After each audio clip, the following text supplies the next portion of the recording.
అన్నారు. మీ అభిప్రాయం ఏంటి? మావిగానా అమరావతి? అమరావతేనండి. ఎందుకంటే రాష్ట్ర ప్రజలందరూ కూడా అమరావతికి ఎక్కువ మొగ్గు చూపారు. మావిగాన్ అనేది జగన్మోహన్ రెడ్డి గారికి ఎప్పుడు గుర్తొస్తే అప్పుడు మావిగానని లేదా ఇంకోటి రకరకాలుగా ప్రజలను డైవర్ట్ చేయడానికి మాత్రమే మాట్లాడుతున్నారు. అసలు పార్లమెంట్లో చట్టం అయింది అమరావతి గురించి. ఎందుకంటే మన భారతదేశంలో మొత్తం మీద ఉన్న పార్లమెంట్ చట్టం చేసింది దాని గురించి.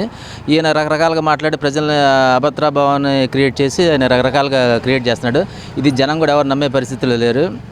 ఒక ముఖ్యమంత్రి హోదాలో ఉండి ఒక మాజీ ముఖ్యమంత్రి కొడుకు అయి ఉండి కూడా ఆయన ఈ విధంగా అభూత కల్పనలో ప్రజలను సృష్టించి జనంలో ఉన్న విలువలను కోల్పోతున్నాడు. మెయిన్ రీజన్ ఆ విలువలను కాపాడుకోవడానికి ఆయన చట్టసభలో చేశారు. కాబట్టి దీని గురించి ప్రజల్లో కూడా తీసుకెళ్ళి అందరూ బాగుండాలి, అన్ని రకాల వర్గాలు కూడా ఇదిగా ఉండాలని కోరుకుంటున్నాడు. కాబట్టి జనానికి ఏదైతే అనుకూలంగా ఉంటుందో, ప్రజలకు ఏదైతే శాశ్వతంగా ఉపయోగం ఉంటుందో దాన్ని ఇది చేశారనుకోండి, నెక్స్ట్ ఈ గవర్నమెంట్ ఇది చేయలేకపోతే ఈయనకి ఏదైనా అవకాశం ఉంటుంది. ఈయన రకరకాలుగా మాట్లాడి జనంలో అభద్రభావం కల్పిస్తే ఇక ఈయనకి ఇంకేం ఇది చేస్తారు. అంటే అమరావతిలో పెట్టుబడి అంతా అమరావతిలో పెట్టే కన్నా 3 ప్రాంతాలు మచిలీపట్నం, విజయవాడ, గుంటూరు పెడితే కనుక ఈ కారిడార్ అంతా బాగుంటుంది కదా, ఇంకా డెవలప్మెంట్ అవుద్ది, పెట్టుబడి తక్కువ చెప్తారు జగన్మోహన్ రెడ్డి. నిజంగా పరిస్థితి ఉంటుంది అంటారా? ఎందుకంటే అన్ని ప్రాంతాలని సుదీర్ఘంగా చట్టం చేసి చెప్తా ఉన్నారు. అన్ని ఇప్పుడు మనం చూస్తూ ఉన్నాం కదా, పరిశ్రమలు అన్ని రకాలుగా.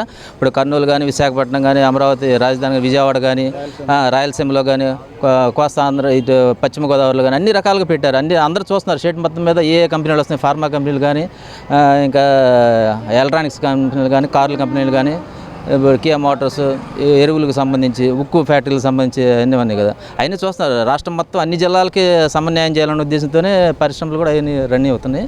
ఇది ప్రజలకు కూడా తెలుసు, జగన్మోహన్ రెడ్డి గారు కూడా తెలుసు. ఆయనకి ఏం చేయలేక ఈ విధంగా దాన్ని టాపిక్ డైవర్ట్ చేయడం కోసమే మెయిన్ ఎజెండాగా పెట్టుకున్నాడు. ఎలా ఉంది కూటమి ప్రభుత్వం వచ్చి 2 ఏళ్ళ కాలం అవుతుంది. 2 ఏళ్ళ కాలంలో పరిపాలన ఎలా ఉంది? సంక్షేమ పథకాలు ఎలా ఉంది? సూపర్ సిక్స్ అమలు బాగానే ఉందండి.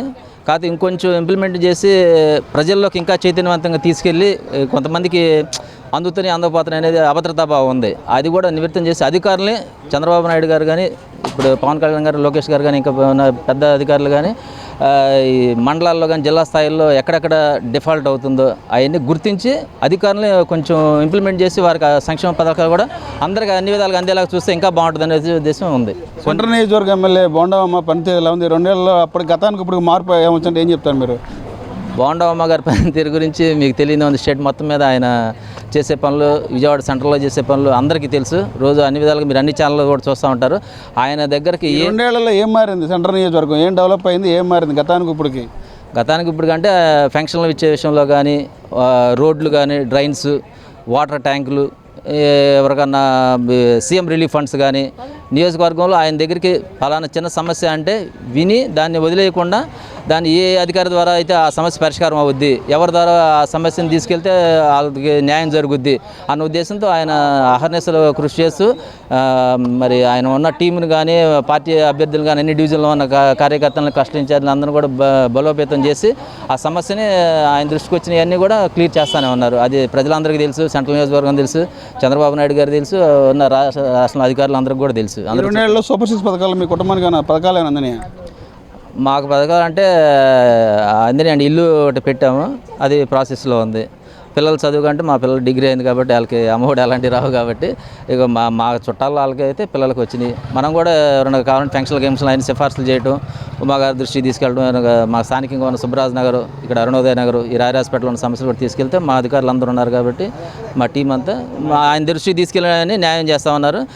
మొన్న సుబ్బరాజ్ నగరు, అరుణోదయ నగరు, ఈ సీతారామ కాలనీలో ఉన్న 306 జీవో తీసుకొచ్చారు కదా, పట్టాలను శాశ్వత రిజిస్ట్రేషన్ కొరకు ఉమాగారిని కలిసాము. ఆయన కూడా హామీ ఇచ్చారు. ఆ జీవో ప్రకారం అందరికీ న్యాయం చేసి ఇళ్ళు రిజిస్ట్రేషన్ త్వరగా పూర్తి చేసి దానికి ఇబ్బంది లేకుండా చూస్తామని కూడా చెప్పారు.